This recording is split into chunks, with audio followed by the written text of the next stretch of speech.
يا جماعة تخيلوا لاعب دولي يطلع من الكالتشيو الإيطالي، مو انتقال عادي، لا، يفسخ عقده بالتراضي، وبكذا يفتح باب مفاجأة كبيرة في الخليج.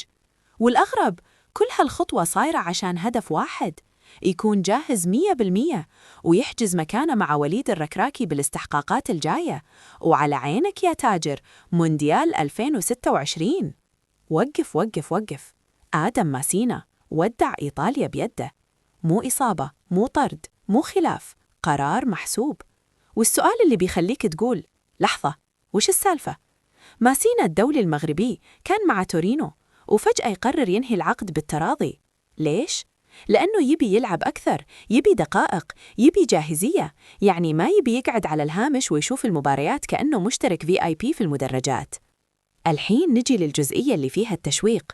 وين بيروح؟ التقارير تقول الوجهة دوري نجوم قطر، وتحديداً نادي السد، والمفاوضات واصلة لمرحلة متقدمة، وباقي بس كم تفصيلة مالية ولمسات أخيرة، وبعدها الإعلان الرسمي. ليش السد؟ وليش الحين؟ ماسينا معروف من 2016 مع أسود الأطلس، ويقدر يلعب ظهير أيسر وقلب دفاع، يعني لاعب سويسري بالملعب يحلل لك أكثر من مشكلة بنفس الوقت. وعمره 30 وخبرته مو بسيطة، تنقل بين بولونيا وأودينيزي في إيطاليا، وحتى واتفورد في الدوري الإنجليزي الممتاز.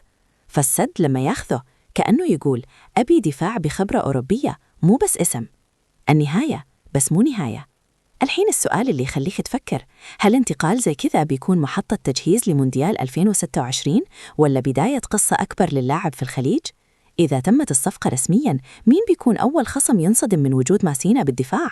خلكم قريبين، بكرة ممكن نصحى على إعلان رسمي أو مفاجأة تقلب المفاوضات كلها.